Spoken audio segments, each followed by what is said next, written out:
はマカオからいらしましたリー・チンユン監督でございます。この方はちょっとスペシャルでユニークで、流行に流行りに乗らない。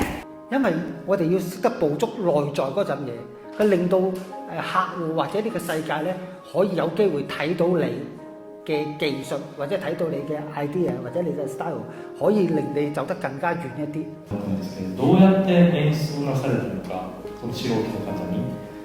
30多歲以前一直在做跟電影沒有任何關係嘅工作，只係因為我自己係好中意電影，咁我先至去做呢樣嘢。問題嚟啦，咁我都唔係專業嘅，澳門有好多比我更加專業嘅導演啊，但係點解我可以生存到呢？發覺原來因為我係善用一啲頭先所講嘅冇經驗嘅演員，甚至佢真係發生過呢件事嘅演員。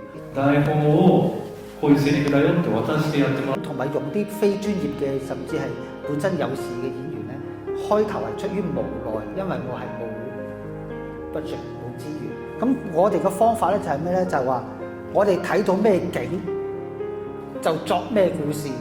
咁一定個古仔就喺現成嘅環境下作古仔。有個花園喎，出邊有條公路喎，個古仔點樣喺呢個花園呢個公路嗰度寫落去咧？咁樣。実は先ほど皆様ね所以每次落起雨上嚟嘅時候，就好似瀑布咁，好好玩。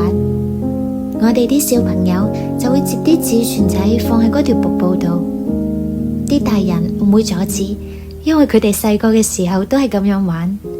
仲話次林圍呢啲雨水吉利喎，話呢啲叫做哪吒水。